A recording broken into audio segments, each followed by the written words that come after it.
Gerakan salam empat jari belakangan viral di media sosial.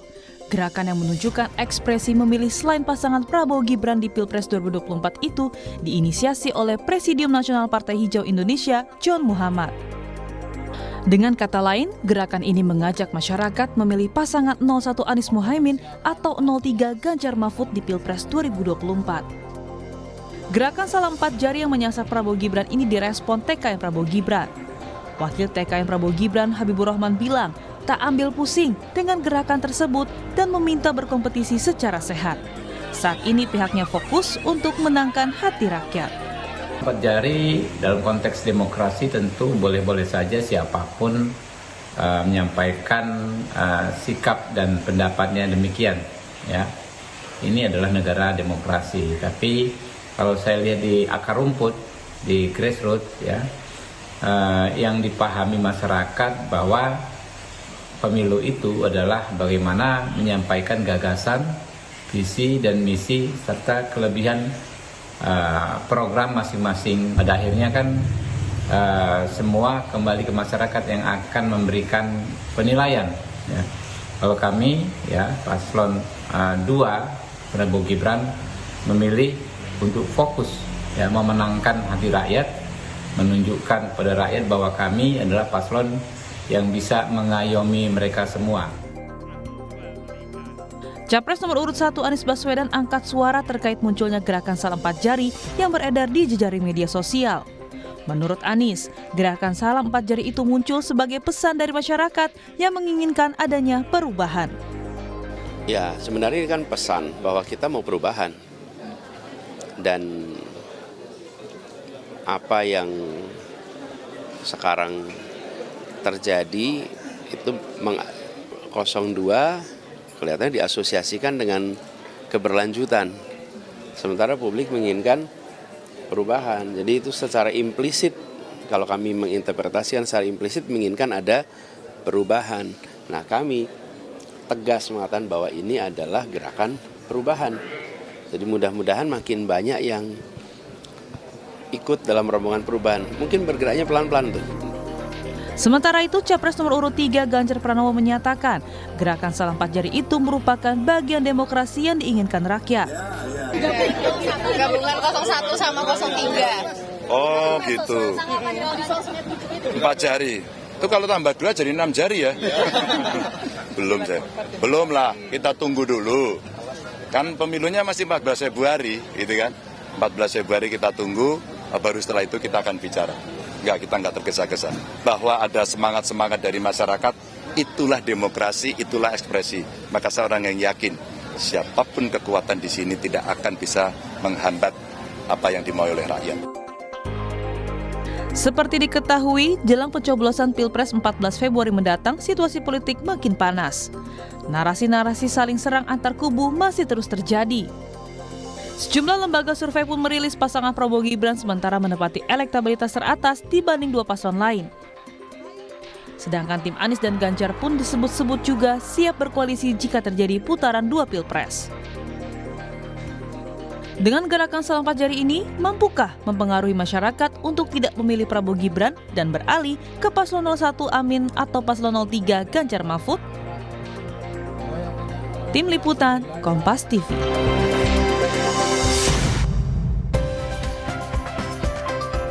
Saudara, setelah kemarin viral ada salam 2 jari dari balik mobil kepresidenan, sekarang gerakan salam 4 jari yang kemudian viral di media sosial yang merupakan gerakan yang mengajak agar masyarakat Indonesia ini memilih pasangan 01 Anies Mohaimin maupun pasangan 03 Ganjar Mahfud. Dengan kata lain, gerakan ini mengajak agar masyarakat tidak memilih Prabowo Gibran. Lalu pertanyaannya, mengapa gerakan ini kemudian menyasar dari Prabowo Gibran? Kita bahas di pagi hari ini dengan sejumlah narasumber kita. Sudah ada di studio, sudah ada Pak Syahganda Nainggolan yang merupakan juru bicara Timnas Amin. Assalamualaikum, selamat pagi Pak Ganda. Assalamualaikum, selamat pagi pemirsa. Oke, nanti kita juga akan dengan juru bicara Prabowo Gibran yang masih akan dihubungi melalui sambungan Zoom, dan juga di studio ada juru bicara dari TPN Ganjar Mahfud, sudah ada Mas Chiko Hakim. Selamat pagi, Assalamualaikum Mas Chiko. Pagi Adisti, sehat? Sehat, Alhamdulillah. Kemudian juga di sambungan Zoom ada pengamat politik dari Universitas Indonesia, sudah ada Mas Aditya Perdana. Selamat pagi, Assalamualaikum Mas Adit. Selamat pagi, waalaikumsalam Mbak Detik. Ya, kita lagi membahas nih, kemarin setelah viral salam 2 jari dari mobil kepresidenan, sekarang ada muncul gerakan dari masyarakat ini salam 4 jari. Dari tim sukses paslon 01, komentar Anda soal salam 4 jari ini, Pak Ganda? Ya, ini sesuatu yang sangat positif ya dari gerakan rakyat. Positifnya? Iya, karena mereka ini sudah melihat arogansi Jokowi dan Prabowo dan 02 ini sudah di luar batas-batas kewajaran dalam demokrasi, sehingga wajar ya kalau mereka itu 1 dan 3 itu sudah secara secara instingtif itu bersatu. Ya, itu saya sudah rasakan pada saat 15 Januari di acara 50 tahun Malari. Ya, itu kelompok 01 dan 03 itu pose-pose bareng terus. Misalkan saya dengan Helmi Pauji, bekas duta besar di Mesir, kemudian ada Bitor Suryadi, ada Tenri dan lain-lain tokoh-tokoh di 03 ya. Sama saya yang di 01 itu kita foto-foto bareng, ada 3, 1 gitu. Jadi 4 itu sudah dari awal sudah kita ciptakan. Nah, sekarang ini di luar aktivis tiba-tiba ada namanya John Muhammad dan lain-lain di Twitter, di Instagram dan lain-lain memviralkan gerakan ini ya. Jadi saya pikir memang rakyat itu sudah merasakan secara sungguh-sungguh bahwa arogansi kekuasaan ini harus dilawan oleh rakyat. Ya, jadi 3 dan 1 ini bukan lagi hanya melihat bahwa Prabowo ini mau dikalahkan putaran kedua. Saya lihat gerakan ini mau mengalahkan Prabowo di putaran pertama. Ya, jadi saya pikir ini adalah gerakan rakyat yang luar biasa, dan saya sudah komunikasi dengan Capres dan Cawapres, ini harus diapresiasi secara positif. Mereka mengapresiasi secara positif. Mas Chiko, Anda bagaimana melihat ini? Ya, jadi kan ini gerakan yang muncul dari rakyat ya, gerakan muncul dari teman-teman yang sering bergerak untuk demokrasi dan lain-lain. Saya kenal John Muhammad, tapi udah lama sekali saya nggak pernah berjumpa lagi dengan dia. John ini kan kalau saya ingat dia adalah aktivis dari mahasiswa Trisakti tahun 98 ya kan. Jadi dan John maupun ada Gita Putri juga di X yang ikut menyuarakan soal salam 4 jari. Mereka ada orang-orang yang terlibat dalam gerakan reformasi, dan yang setahu saya sampai hari ini bahkan belum pernah terlibat dalam tim ses capres manapun setelah reformasi berjalan dalam Tidak ada pihak kemana-mana. Bukan kemana-mana. Jadi itu betul-betul murni gerakan dari mereka, gerakan yang tumbuh di masyarakat yang sudah jengah, sudah lelah melihat perilaku-perilaku pejabat-pejabat kita yang berpihak dan melakukan banyak kampanye terselubung. Jadi ini bukan hanya gerakan dari ekskalasi dari hashtag, sebelumnya ada hashtag asal bukan Prabowo. Ya, sekarang kan menjadi salam 4 jari. Nah, tadinya bicara soal Prabowo, tapi sekarang sudah melebar sehingga melihat mulai muak lah ya dengan apa yang dilakukan oleh Presiden Jokowi selama ini. Setiap hari Presiden Jokowi itu kita melihat pandangan masyarakat adalah dia berkampanye secara terselubung. Dia pergi jalan-jalan dengan ganti-gantian makan siang, naik sepeda, dan lain-lain, makan bakso dengan menteri-menteri yang kalau nggak capres berada di koalisi paslon 2. Nah, ini dia. Itu masyarakat sangat bisa melihat, apalagi dari mobil RI1 yang dibiayai oleh negara, itu bagian dari fasilitas negara, termasuk yang mahal, ya kan, yang uang rakyat di situ, termasuk bensinnya dibayarin oleh negara, ada mengacungkan 2 jari gitu, sementara Bawaslu tidak berbuat apa-apa. Jadi Anda mengatakan itu masuk kampanye terselubung? Oh iya dong, sangat. Setiap hari kalau pandangan saya, dan saya yakin itu pandangan masyarakat, itu adalah kampanye terselubung. Bawaslu bisa bilang aja enggak, ya kan? Bawaslu boleh ngomong apa-apa, penyelenggara pemilu boleh mengatakan apa-apa. Oh, itu tidak sesuai dengan pasal ini itu nggak apa-apa, ini dan lain-lain. Cuma masyarakat ini kan bukan masalah pasal, dia masalah kepantasan aja, masalah adab, masalah moral, masalah etika. Itu yang dikedepankan. Kita hidup ini sebagai manusia ini kan menjadikan kita manusia bukan hanya kita patuh pada hukum, tapi ada adab dan etika yang harus kita jaga. Dan soal kepantasan, soal kepatutan, memantaskan diri sebagai presiden, sebagai negarawan. Nah, masalahnya sekarang semakin dilihat oleh masyarakat, Presiden Jokowi ini yang diharapkan oleh banyak orang, termasuk saya sebagai pendukung dia di Pilgub DKI, 2 kali Pilpres dan lain-lain, punya harapan bahwa kita mendukung seorang negarawan. Tetapi semakin kesini semakin terlihat bahwa Pak Jokowi ini hanya seorang politisi biasa yang dan manusia biasa yang sangat biasa. Artinya apa? Yang menginginkan anaknya sukses gitu kan, dengan cara apapun. Nah, ini yang kita lihat sekarang dan masyarakat mulai melihat, dan apa yang disampaikan Pak Jokowi ketika dia bilang presiden boleh berpihak dan lain-lain yang berbeda dengan pernyataan dia sebelumnya di bulan November atau Oktober itu kalau nggak salah. Ini juga menjadi semacam trigger untuk masyarakat mulai bangkit dan mengatakan oke deh, kalau lo ke 02, kita maunya kalau nggak 1, 3. Gitu. Oke, ya. nah kalau saya melihatnya gini loh, ini bukan koalisi buat putaran kedua loh. Saya melihatnya masyarakat ingin bahkan paslon 2 tidak masuk putaran kedua. Nah, yang masuk dia. putaran kedua tuh 1 dan 3 dan bertarung. Iya. Sorry 02 kalau kata anak-anak Gen Z atau Gen milenial, lo nggak diajak. Oke, tapi begini, yang kemudian diinterpretasikan adalah salam 4 jari itu ketika putaran kedua 01 dan juga 03 ini jadi melebur begitu, jadi bersatu. Nah, kalau paslon dari 01 sendiri, Pak Ganda menanggapinya seperti apa? Sudah ada pembuka komunikasi belum sih? Pastinya komunikasi itu terjadi ya. Pastinya komunikasi dan saya tahu komunikasi itu pada level yang sangat tinggi ya. Nah, maksudnya kan ada 3 hal dulu yang kita harus cermati. Pertama itu kan soal perasaan masyarakatnya sendiri, rakyat yang merasa di betrayal oleh 2 sosok ini, Jokowi dan Prabowo. Ya, Jokowi itu kan seperti malin kundang ya. Dia itu dibesarkan oleh Ibu Megawati yang harusnya dia itu tidak durhaka, dia balik mengabdi pada PDI dan pada Ibu Megawati. Ini malah mengacak-acak kantongnya Megawati, kantongnya Banteng di Jawa Tengah. Ya, kalau misalkan PSI akan meraup suara 3-7% di Jawa Tengah dan nasional, itu maka PDI akan nomor 2 atau nomor 3. Ya, karena nanti akan Gerindra dan lain-lain akan berusaha untuk take over sebagai nomor 1 dan jadi ketua DPR itu dari Gerindra. Ini kan bahaya benar buat PDI. Jadi air susu dibalas dengan air tuba. Yang kedua itu arogansi tadi. Arogansi ini misalkan kita lihat bahwa mereka mempolitisasi dana bansos. Itu dalam istilah politik namanya politik gentong babi atau pork barrel politics. Tapi kan itu kemudian sudah dibantah dari... Nggak bisa, karena kita melihat videonya misalkan Zulkifli Hasan di Kendal kemarin, ya tanggal 29 atau 26, dia bilang, masyarakat siapa yang ngasih bansos? Siapa? Diarahkan kan nama Jokowi, misalkan, itu kan diarahkan. Itu kan nggak boleh, bansos itu kan adalah hak rakyat, maksudnya negara itu cuma wajib. Ya, saya pernah tinggal di Belanda dan saya pernah menerima bansos di Belanda. Nggak ada itu istilahnya orang kayak gitu dihinakan bansos itu seolah-olah dikasih oleh Jokowi. Ini orang kemudian politisasi bansos, politisasi kekuasaan, sekda-sekda apa segala diarahkan, guru-guru diarahkan. Ini udah kelihatan arogansi, makanya ini rakyat yang 2 ini marah. Yang ketiga, yang menyatukan ini kan rusaknya akal sehat ketika Gibran dipaksakan jadi cawapresnya Prabowo. Ini membuat mereka ini makin lama teman-teman saya ya, saya ini di 01, teman-teman saya di 03 yang selama ini bertahun-tahun berjarak. Sekarang kita sangat cair. Ya, saya sangat akrab dengan teman-teman 03, teman-teman saya yang 02 itu malah jauh dari saya sekarang.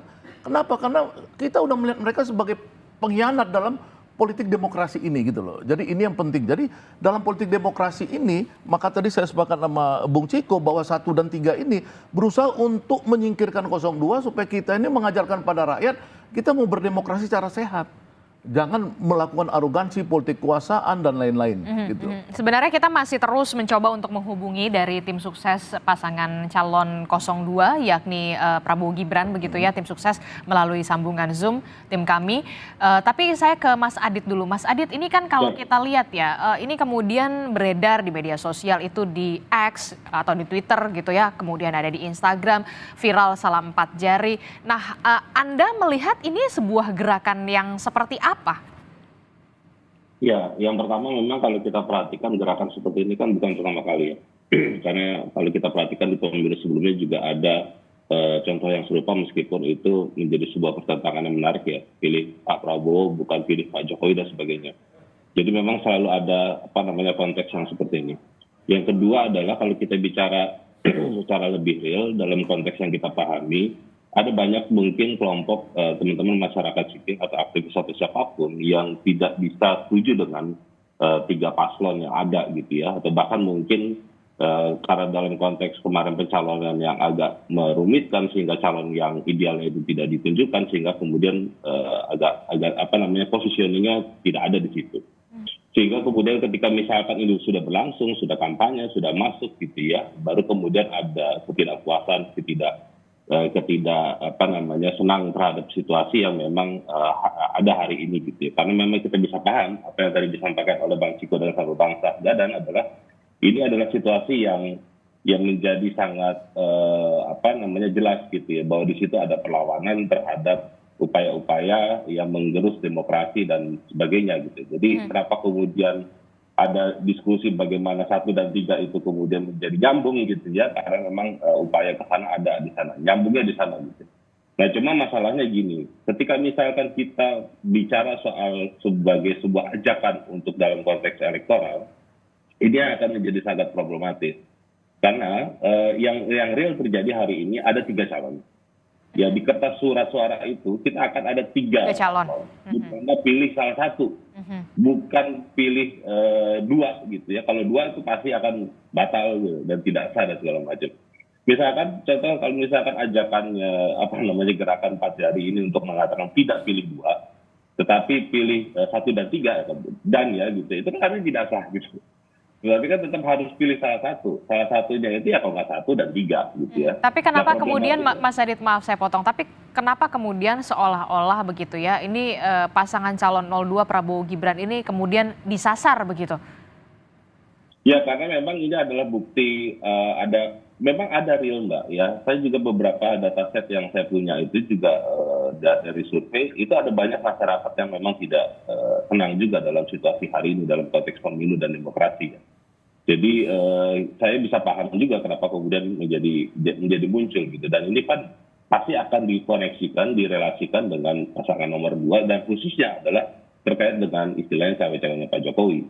Dan hari ini kita juga akan sangat gamblang sekali melihat bagaimana interaksi Pak Jokowi dengan paslon 02 ini semakin intens gitu ya. Dan kekhawatiran ini saya bisa paham kenapa kemudian yang ditangkap oleh paslon 1, paslon 3 dalam berbagai debat itu kita akan sangat lihat sekali. Tapi satu sisi yang lain ada juga masyarakat yang menyatakan ketidakpuasannya seperti gerakan 4 jari ini. Jadi menurut saya masuk akal kenapa kemudian ini menjadi perlawanannya kepada 02, sehingga kemudian kita akan lihat bahwa ternyata ada pihak lain yang bukan berasal dari kontestan pemilu itu juga sedang melakukan perlawanan terhadap 02 gitu. Karena konteks yang didasari itu relatif sama antara 1 dan 3 gitu. Ini bisa dikatakan suara atau gerakan perlawanan begitu ya Mas Adit ya, seperti yang tadi Anda sebutkan tadi. Iya, gerakan perlawanannya kemudian gerakan perlawanan tetapi dalam konteks elektoral. Ini yang kemudian menjadi repot. Saya juga sudah sampaikan beberapa kali kepada teman-teman, karena ini gerakan perlawanannya untuk memilih salah satu 1 dan 3 gitu ya. Masalahnya adalah ini kan pasti akan ada diuntungkan, entah 1 atau 3 gitu ya. Yang kemudian entah mereka nanti akan bisa masuk ke dalam putaran kedua atau nanti akan menang di satu putaran ini dan segala macam. Tetap akan ada yang diuntungkan. Sehingga kemudian bagaimana berkoalisinya, bagaimana nanti sharingnya, bagaimana teman-teman gerakan ini juga kemudian harus diajak duduk bareng dan segala macam untuk membicarakan itu.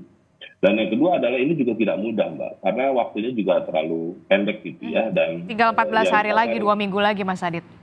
Betul, dan yang disasar adalah untuk sampai saat ini memang kalangan netizen ya. Kalangan netizen itu memang hanya ada di perkotaan yang punya akses internet sangat mudah. Sementara di grassroots, pedesaan dan segala macam itu relatif sudah mapan juga pilihan politiknya gitu ya.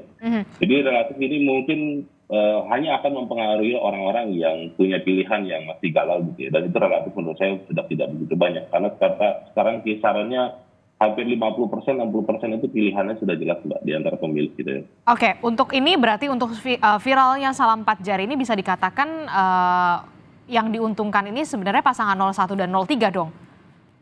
Iya, dalam konteks ini yang kita bicarakan iya begitu kan. Sehingga kemudian Pak Sagaran sama Pak Ciko ini sangat semangat gitu ya, karena usaha untuk bisa mendapatkan suara yang nanti akan dapat gitu ya. Karena dengan demikian itu ada peluang untuk bisa menaikkan elektabilitasnya gitu. Dan menurut saya bisa masuk akal soal itu ya. Tapi pertanyaan saya selanjutnya kemudian seberapa signifikankah untuk mempengaruhi elektoral?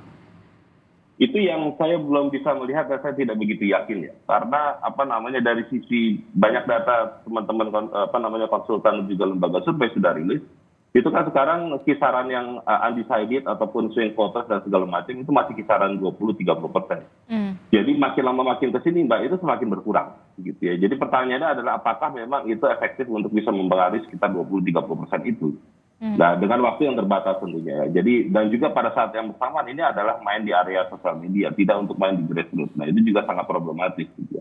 Jadi saya menduga ini bukan yang ini tidak mudah gitu ya, tetapi kita apresiasi sebagai sebuah awareness gitu ya, kepedulian secara bersama-sama terkait dengan bahwa kita punya problem yang sangat serius terkait dengan demokrasi kita di ujung belakangan ini dan memang menjadi sebuah concern bersama untuk mari kita menciptakan pemilu yang adil dan berintegritas gitu. Nah, itu yang menjadi tantangan yang harus kita hadapi. Kekhawatiran-kekhawatiran disampaikan oleh banyak pihak termasuk oleh para paslon gitu ya, memang sudah banyak cerita dan memang kita harus sama-sama sikapi secara bijak juga gitu ya. Oke. Tadi dikatakan ya yang diuntungkan adalah pasti pasangan 01 dan juga 03. Tapi seberapa signifikan ini berpengaruh terhadap elektoral ini masih bisa dikatakan ya tidak terlalu signifikan. Anda sendiri komentarnya Pak Ganda? Ya pertama gini ya, saya pikir Pak Anies dan Bu Megawati dan Pak Ganjar ya dan tim itu kan adalah manusia-manusia yang membangun demokrasi di Indonesia. Sedangkan Prabowo adalah bagian dari orde baru yang anti demokrasi. Ya, sehingga kita penghargaan kepada demokrasi ini untuk pasangan 01 dan 03 itu lebih harus dilihat dari value-nya. Dia lebih besar daripada sekedar mereka bicara siapa menang siapa kalah, siapa elektoralnya lebih tinggi dan lain-lain. Saya melihat dari saya kemarin di Bandung ketemu Pak Anies Baswedan, ini persoalan demokrasi ini buat dia adalah persoalan hidup atau mati. Ya saya pikir juga di Ibu Megawati sebagai orang yang menumbangkan Soeharto juga ini adalah hidup mati. Jadi kita ini 0103 pertama bersatu ini ya masyarakatnya adalah menjaga demokrasi dulu. Yang kedua kita bagaimana kalau menjaga demokrasi ini kita bisa melihat bahwa kemungkinan besar politisasi bansos itu akan berefek 30-40% pendongkrakan suara Prabowo. Makanya kita ini 0103 harus melakukan watchdog sampai ke bawah, laskar-laskar rakyat, ya gerakan mahasiswa, gerakan LSM apa segala akan mengawal ya demokrasi ini pemilu jujur sehingga kita yakin bahwa Prabowo itu ada di angka 30% ke bawah. Ya karena saya sebelum debat biar putaran kedua gitu maksudnya. Dia nggak masuk. Nggak masuk. Saya dapat informasi dari lembaga survei yang belum 14 Februari, jadi kita belum bisa iya, makanya jangan mengklaim bahwa seolah-olah 02 itu akan masuk. Kalau tidak ada politisasi bansos, saya yakinnya Prabowo itu tidak akan masuk. Dia akan mati di 20-30%. Maka yang masuk adalah kubu 1 dan kubu 03. Ya, sehingga apa? Sehingga harapan saya ya memang gerakan rakyat ini menjadi gerakan gelombang besar untuk mengawal demokrasi agar memastikan 0103 itu masuk ke putaran kedua dan kita menyingkirkan 02 itu karena mereka anti demokrasi dan berbahaya. Ya nanti kita hasilnya tetap di 14 Februari. Mas Ciko. Mengenai elektoral ya. Jadi pertama tadi saya sepakat dengan apa yang disampaikan Bang Syaganda tadi. Memang untuk kami, untuk PDI Perjuangan khususnya dan juga Pak Ganjar, Pak Mahfud maupun juga partai-partai pendukung nomor satu adalah ini adalah kontestasi demokrasi. Kontestasi Pilpres ini adalah pesta demokrasi. Artinya nomor satu yang kita harus jaga di antara semua ini adalah demokrasinya. Jadi biarlah masyarakat saling mengedukasi. Nah saya melihat ini kan Salam 4 Jari ini masyarakat saling mengedukasi. Bukan masalah dukungan kepada siapa-siapa. Sebenarnya ini tidak bisa diartikan juga ini mendukung 1 atau mendukung 3. Enggak, mereka sedang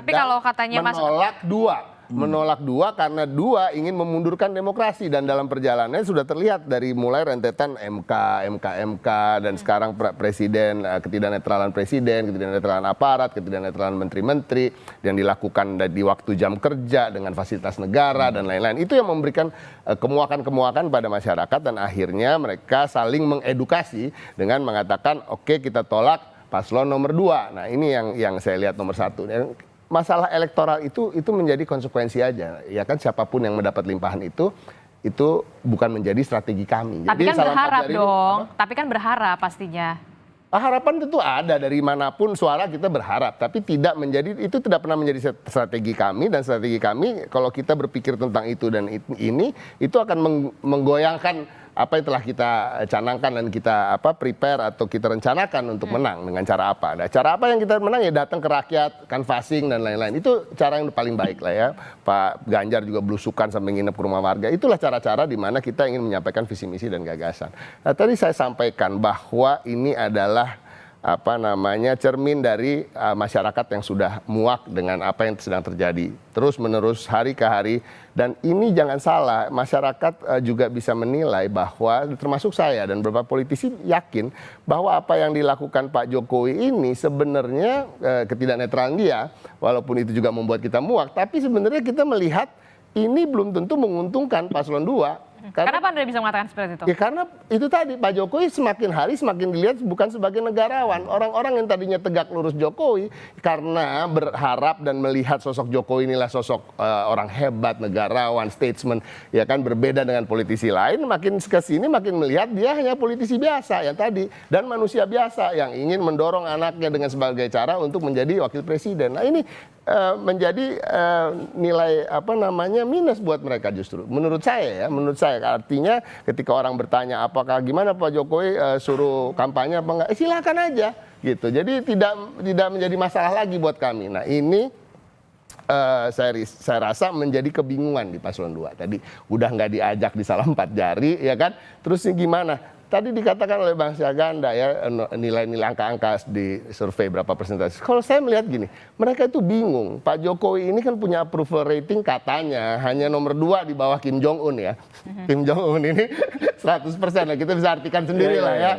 100% pasti approval ratingnya. Presiden Jokowi ini hampir 80%, 79%. Pak Prabowo punya modal suara 40 sekian persen, di atas 45% di 2019 kemarin gitu. Itu kalau digabung mestinya udah selesai, kita udah nggak usah ikut pilpres bos, iya kan? Tapi kan ini tidak terjadi. Artinya apa? Artinya yang sebenarnya itu gimana sih? Sebenarnya masyarakat emang udah nggak mau sama Prabowo, nggak nurut juga sama Jokowi gitu. Nah, dan ini terlihat lagi makin digas lagi oleh teman-teman di kelompok masyarakat sipil tadi dengan salam 4 jari. Oke, sebenarnya kita masih menunggu ya konfirmasi dari tim sukses dari paslon. Mungkin dia tahu dia nggak diajak. Bukan, tapi kan kita tetap harus tidak boleh berpihak begitu ya. Ada 01, 03, ada harus juga 02. Iya. Nah, itu yang kami masih terus menunggu konfirmasi dari tim sukses 02 dan juga apakah kemudian gerakan masyarakat salam 4 jari ini bisa dimungkinkan akan menjadi besar dan juga mempengaruhi elektoral. Nanti kita akan bahas termasuk juga bagaimana nantinya apakah akan berkoalisi 01 dan juga 03. Jangan dijawab dulu Bapak-bapak, terima kasih. Nanti kita akan lanjutkan kembali usai jeda.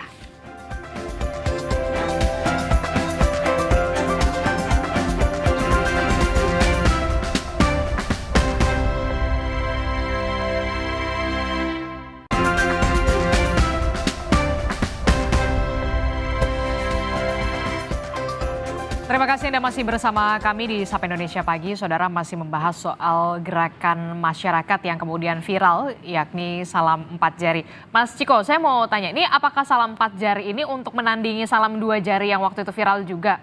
Enggak juga kan, nggak bisa ditanya ke saya, harusnya ditanya ke John ya kan, tanya ke John atau teman-teman yang di X itu memviralkan itu. Ini benar-benar bukan gerakan yang digerakkan oleh paslon manapun, ini benar-benar murni dari mereka. Saya sering dikatakan walaupun saya kenal sama John, tapi saya udah nggak ketemu dia berapa tahun lah gitu. Dan saya yakin di TPN juga, di grup-grup TPN kami tidak pernah membicarakan soal salam 4 jari ini. Dan ini muncul betul-betul murni dari teman-teman masyarakat yang memang berada di kelompok-kelompok masyarakat sipil yang memang peduli tentang demokrasi. Dan itu tadi punya rekam jejak di mana mereka pernah berjuang di reformasi ya kan, dan tidak pernah menjadi tim ses capres manapun seingat saya.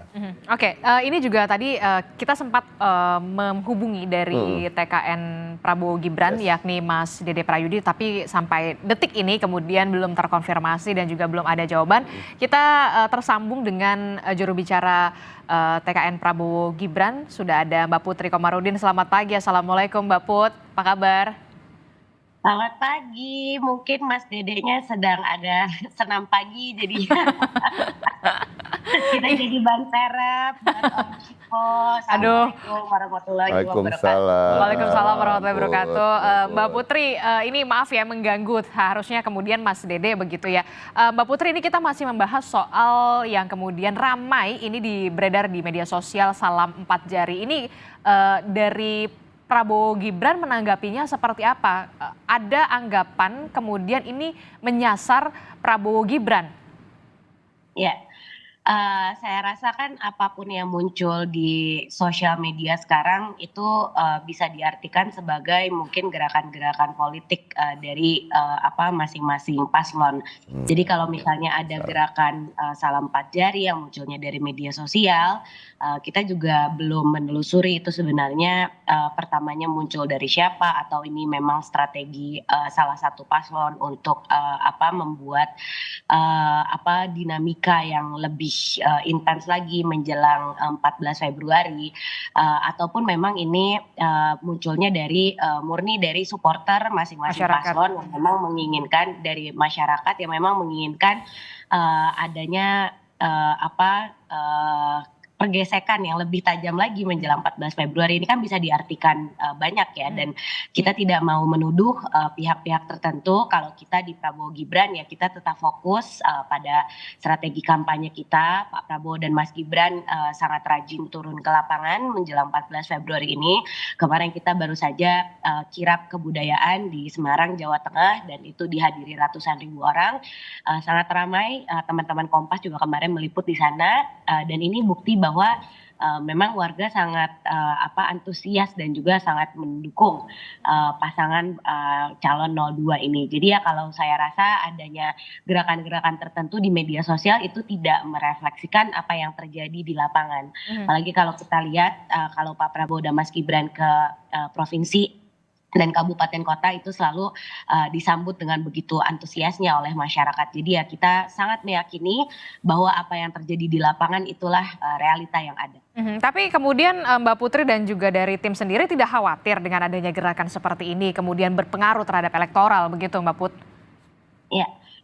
Sebagai paslon yang alhamdulillah sekarang sedang leading di berbagai survei, rata-rata kita dapat 45-48%. Saya yakin berbagai cara dan strategi politik akan digunakan untuk mendegradasi elektabilitas paslon yang kita usung. Tapi itu sah-sah saja dalam kontestasi politik. Yang penting seperti yang Mas Gibran selalu sampaikan, bahkan sampai hari ini beliau selalu menyampaikan mau surveinya bagus, mau surveinya naik ataupun turun, kita tidak boleh peduli apapun yang digunakan oleh orang, cara-caranya kita hanya boleh peduli pada program kerja dan visi misi kita. Karena kadang kalau kita terlalu sibuk dengan berbagai dinamika yang terjadi di lapangan, kita bahkan seringkali suka lupa gitu sebenarnya tujuan dan target utama kita itu apa. Jadi alih-alih kita fokus pada menyiarkan ataupun menyebarkan program kerja kita, malah sibuk menanggapi hal-hal seperti ini yang tentu akan menyita energi. Jadi ya saya yakin sisa waktu yang tinggal 14 hari lagi mulai hari ini akan kita gunakan untuk fokus pada pemenangan terutama di lumbung-lumbung suara seperti di Pulau Jawa dan Sumatera, dan tentunya ini juga yang menjadi fokus dari Pak Prabowo dan juga Mas Gibran. Oke, kalau kata Mbak Putri ini jangan-jangan begitu ya salah satu strategi pasangan calon untuk supaya ada dinamikanya lebih tajam. Pak Ganda, Mas Ciko melihatnya?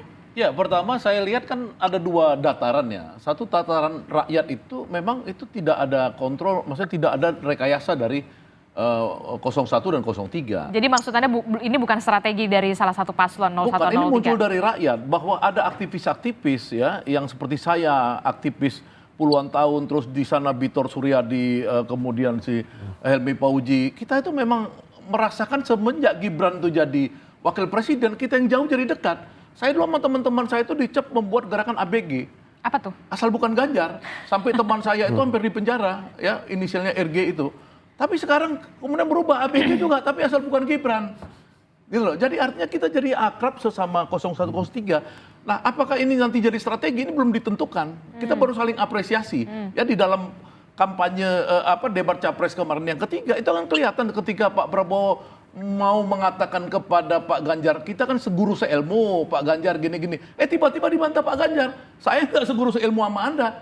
Gitulah akhirnya yang justru dilihat publik adalah Pak Anies dan Pak Ganjar yang bagus bersatu, dan kemudian kita melihat juga ada UGM connection di mana 4 orang ini adalah alumni UGM, ya Pak Mahfud, Pak Ganjar, Pak Muhaimin dan Pak Anies yang mereka berkenalan sekian puluh tahun, dan mereka tahu bahwa mereka inilah pejuang-pejuang demokrasi dari mulai kampus. Ya Muhaimin di Elkis, Pak Mahfud di di HMI, Anies di HMI, Pak Ganjar di GMNI. Pak Prabowo waktu itu adalah anti demokrasi, penjahat demokrasi di zaman Orde Baru, nangkap-nangkapin orang.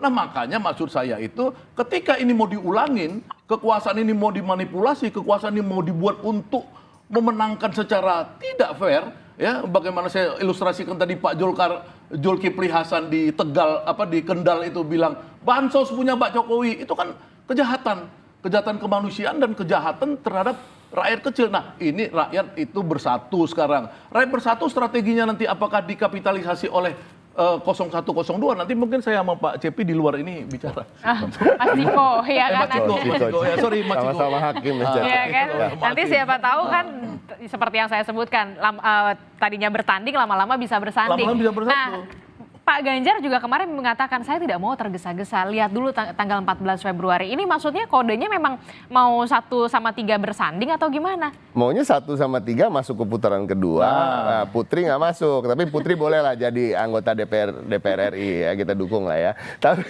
intinya jangan capres dan cawapresnya kan gitu. Tapi kembali lagi itu yang disampaikan Pak Ganjar juga saya yakin ada di kepalanya Pak Anies, karena kita sama-sama fokus untuk memenangkan Pilpres ini. Sama-sama mau jadi presiden. Pak Ganjar mau jadi presiden, Pak Mahfud mau jadi wakil presiden, dan saya pengennya mereka presiden dan wakil presiden itu titik nomor 1 itu. Ya, maksudnya bukan nomor 1 itu ya. Salah sekarang kalau secara demokratis. Secara demokratis. Ya, perjuangannya itu, perjuangan kami adalah itu. Dan saya yakin itu perjuangan juga di paslon 3 dan pastinya juga perjuangan di paslon 2 ya kan itu. Kalau bisa di sekali putaran ya alhamdulillah, kalau enggak 2 putaran. Tapi masalahnya tadi kalau saya ingin menimpali apa yang dikatakan Putri, salam 4 jari saya bisa pastikan itu bukan gerakan dari TPN, dan saya cukup yakin ya kan, hampir 100% yakin juga itu juga bukan gerakan dari Pak Anies. Karena saya tahu yang memulai gerakan itu karena ketika saya diundang ke acara TV beberapa kali ini untuk membicarakan dalam 4 jari, saya langsung lihat di X siapa sih yang memulai. Akhirnya saya tahu yang namanya John Muhammad. John Muhammad itu seorang aktivis, tidak pernah menjadi bagian dari tim ses manapun dari dulu sampai sekarang, dan bisa dipastikan bahwa ini adalah gerakan bukan pendukung paslon 1 dan paslon 3 tapi pendukung demokratisasi di Indonesia. Ya, mereka pernah terlibat dalam gerakan-gerakan reformasi di mana mereka ingat nomor 1 kalau bicara rekam jejak Pak Prabowo itu bagian dari Orde Baru yang dikembangkan oleh gerakan-gerakan reformasi. Nah, yang kedua sekarang mungkin mereka lah bisa memaafkan Pak Prabowo dalam perjalanannya dan lain-lain, tetapi sekarang semakin kesini semakin terlihat yang ingin dibangkitkan juga gerakan-gerakan seperti di Orde Baru, ya kan? Seorang presiden yang mendukung dengan ugal-ugalan menggunakan fasilitas negara, ya kan, dan segala macam waktunya dan anggaran negara untuk mendukung salah satu paslon, dan ini menjadikan teman-teman yang berada di koalisi masyarakat sipil jengah, jadi agak-agak muak dan muncullah gerakan seperti itu. Tapi saya masih melihat ini pasangan 01 dan 03 kalau saya menyinggung soal koalisi ini masih malu-malu begitu ya, sampai menunggu hasil 14 Februari. Bukan malu-malu, tapi karena memang kita juga nggak mau bikin bingung orang kita sedang berjuang buat paslon kita kok. Itu nomor 1. Mbak Putri, komentar Anda. Mbak Putri? Iya. Kan gini, kalau misalnya sekarang sudah ada misalnya komunikasi antar paslon gitu kan, itu kan sebenarnya normal saja gitu, karena memang pasca 14 Februari ini kalau misalnya ada putaran kedua sudah pasti nanti akan ada penggabungan gitu antar koalisi, dan kita juga tetap open gitu, terbuka membuka komunikasi antar kita dengan paslon 01 dan paslon 03. Jadi ketika di panggungnya terlihat panas, tapi hubungan antar tim kampanye dan tentu pasangan calon yang kita usung itu sampai sekarang masih baik gitu. Jadi ya berdebat itu buat kita ya cukup di panggung aja dengan gagasan masing-masing yang ingin diusung. Dan kalau misalnya tadi Pak Mas Ciko bilang maunya yang masuk itu misalnya 01 dan 1 sama 03 ya, itu 03 aja.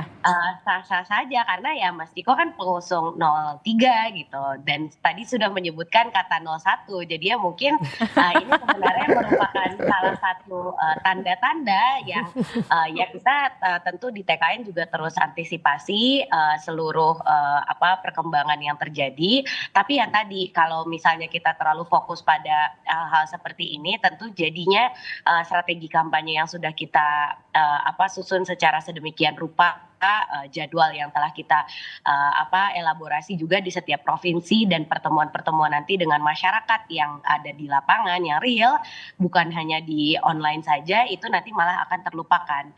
Jadi lagi-lagi Mbak Disti kita di 02 sangat fokus pada bagaimana kita bisa menyerap aspirasi masyarakat sebanyak-banyaknya dan tentu lebih menyesuaikan program kerja dan visi misi kita dengan kondisi real di lapangan. Jadi hal-hal seperti ini buat kita ya sebagai bahan evaluasi lah supaya kita bisa lebih meningkat lagi ke depannya kinerjanya. Oke, itu tadi jawaban dari Mbak Putri. Saya ke Mas Adit. Mas Adit, ini Anda melihatnya gerakan semacam ini kalau tadi Anda sebutkan ini merupakan salah satu gerakan perlawanan bisa dikatakan. Apakah kemudian ini berhasil untuk mempengaruhi masyarakat bahkan mempengaruhi pilihan dari masyarakat di 14 Februari? Anda melihatnya? Ya, kemungkinan itu ada ya, terutama di kalangan netizen ya, atau di sosial media dan itu peluang itu memang bisa dilakukan.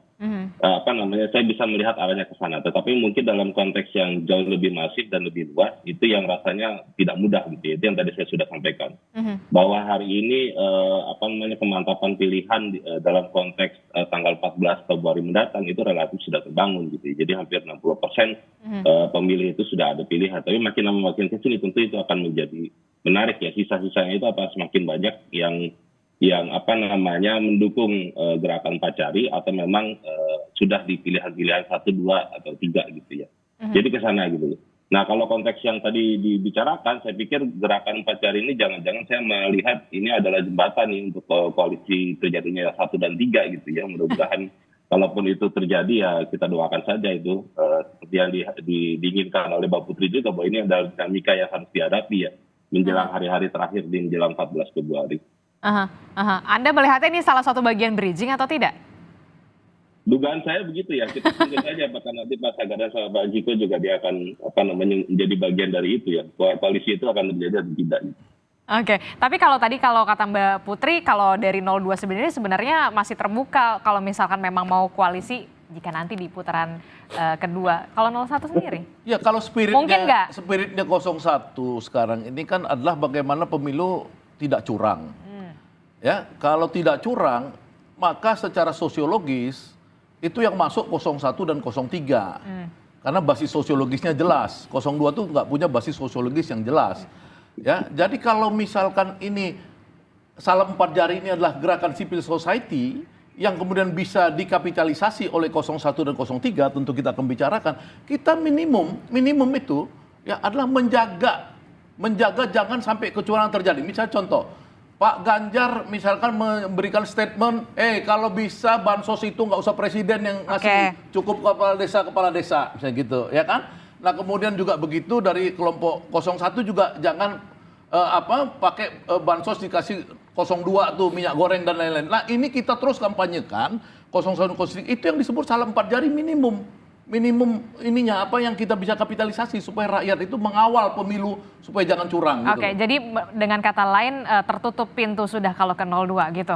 Ya untuk sementara bukan, maksudnya gini kan kita nggak tahu, tapi iya atau enggak? Nggak bisa, itu mesti kita itu maksudnya dapat dulu demokrasinya, dan kita kalau dapat demokrasinya itu nanti kita senang siapapun yang masuk. Tapi kalau demokrasinya dicurangin, nah ini kita nggak bisa. Kita sekarang yang tercurangin ini 01, 03. Kita dijalimin 01, 03 dijalimin. Oke, saya tanya ke Mas Ciko deh, Mas Ciko. Kalau 01 kayaknya pintunya udah tertutup begitu kayaknya kalau ke 02 gitu. Tapi kalau dilihat dari salam 4 jari ini dan yang berkembang di masyarakat, tentunya kan kita ingin selain apa yang kita yakini tadi, bahwa kita nggak mau juga demokrasi kita dicurangi satu. Kita nggak mau salah satu paslon itu dicurangi, itu benar.